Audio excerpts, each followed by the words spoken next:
COP6D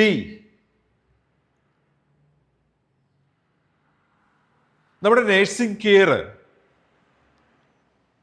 കൃത്യമായ ഒരു nursing care പ്ലാനിനെ depend ചെയ്തിട്ടായിരിക്കണം നടക്കുന്നത്. ഇൻഡിവിജ്വൽ പേഷ്യൻസിൻ്റെ ക്ലിനിക്കൽ നീഡിനെ ഡിപ്പെൻഡ് ചെയ്ത് പ്രിപ്പയർ ചെയ്തിട്ടുള്ളതായിരിക്കണം ആ കെയർ പ്ലാൻ. അങ്ങനെയല്ലേ ഗ്രേപ്സിൽ നമ്മൾ BSAയിൽ ഗ്രേപ്സ് IDMR നഴ്സിംഗ് സ്റ്റേഷൻ ഫംഗ്ഷനിൽ നിങ്ങൾ ഓരോ ഇൻഡിവിജ്വൽ പേഷ്യൻറ്റിനും നഴ്സിംഗ് കെയർ പ്ലാൻ അവിടെ പ്രിപ്പയർ ചെയ്യുന്നുണ്ട്. നമ്മുടെ BSAയിൽ നിങ്ങൾ ഓരോ തവണയും പേഷ്യൻറ്റിനെ വിസിറ്റ് ചെയ്യുമ്പോൾ അവിടെ റീഅസസ്മെൻറ്റ് ചെയ്യുന്ന സമയത്ത് ഈ കെയർ പ്ലാൻ നിങ്ങൾക്ക് വിസിബിളാണ്. റീവർക്കിംഗ് ഓഫ് കെയർ പ്ലാൻ ആവശ്യമുണ്ടെങ്കിൽ ചെയ്യാനുള്ള ഫെസിലിറ്റീസ് അവിടെ ഒരുക്കിയിട്ടുണ്ട്. അതുകൊണ്ട് തന്നെ ഈ കെയർ പ്ലാൻ ഡോക്യുമെന്റഡ് ആയിരിക്കണമെന്ന് ഗ്രേപ്സിൽ ആൾറെഡി നിങ്ങൾ പ്രാക്ടീസ്ഡ് ആണ്.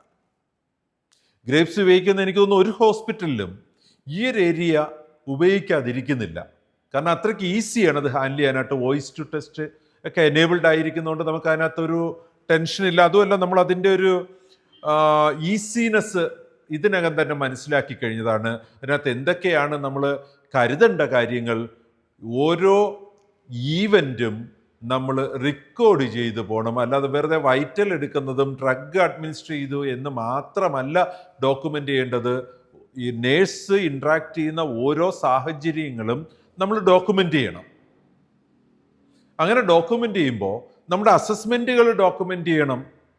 നമ്മുടെ പ്ലാൻ ഓഫ് കെയറിൽ വരുന്ന വേരിയേഷൻസ് റീഡോക്യുമെൻറ്റേഷൻസ് ഉണ്ടാകണം. നമ്മൾ ആ ഒരു കെയർ എങ്ങനെയാണ് ഇംപ്ലിമെൻ്റ് ചെയ്തുകൊണ്ടിരിക്കുന്നത് എന്നുള്ളതിൻ്റെ ഡോക്യുമെൻറ്റേഷൻ വേണം.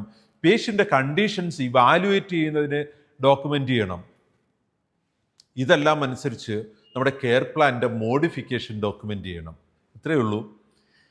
COP6D nursing care is aligned and integrated with the overall patient care which is documented.